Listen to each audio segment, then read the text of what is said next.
Intan Art asal Sumba merantau ke Batam setelah lulus sekolah dan berharap bisa membantu ekonomi keluarga.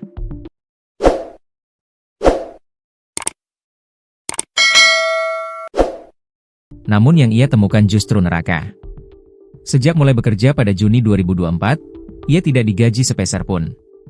Kesalahan kecil seperti mengepel atau menyapu dianggap fatal, hingga ia kerap dituduh mencuri hanya karena mengambil makan. Dalam 2 bulan terakhir, penyiksaan mencapai puncaknya. Intan dipukuli, diinjak, diseret ke kamar mandi, lalu dipaksa makan kotoran anjing dan meminum air dari septic tank. Dan semua itu ditelan olehnya dalam kondisi terpaksa. Bayangkan, manusia disuruh makan tai anjing dan minum air comberan. Bahkan bukan dipanggil namanya, tapi sebutan seperti hewan najis dan perempuan murahan, ujar Yosep Yingokodie, penasihat perkumpulan keluarga Sumba. Lebih menyakitkan, penyiksaan itu dilakukan bukan hanya oleh majikan, Rosalina, tapi juga sepupu kandung Intan sendiri, Merlin, yang juga bekerja di rumah tersebut.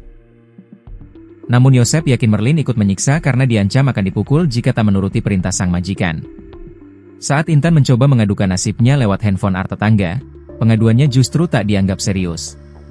Ketika majikannya mengetahui hal itu, Intan dikurung di dalam rumah selama 2 minggu.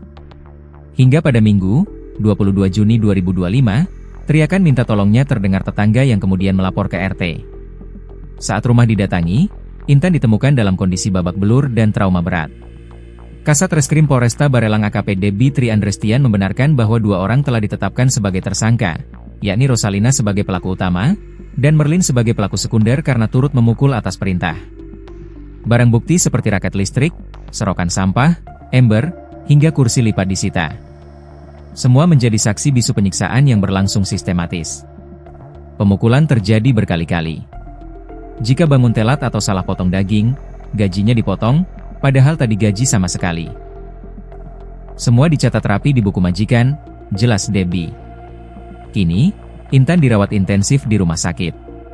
Ia mengalami gizi buruk, anemia parah, memar di sekujur tubuh, dan luka serius di bagian kemaluan hingga tak bisa memakai celana. Dia butuh transfusi darah, dan saat ini sedang menunggu hasil USG karena ada keluhan sakit di perutnya, terang Yosep. Yosep juga berharap keadilan berpihak kepada Merlin, yang menurutnya hanya korban yang dikambing hitamkan.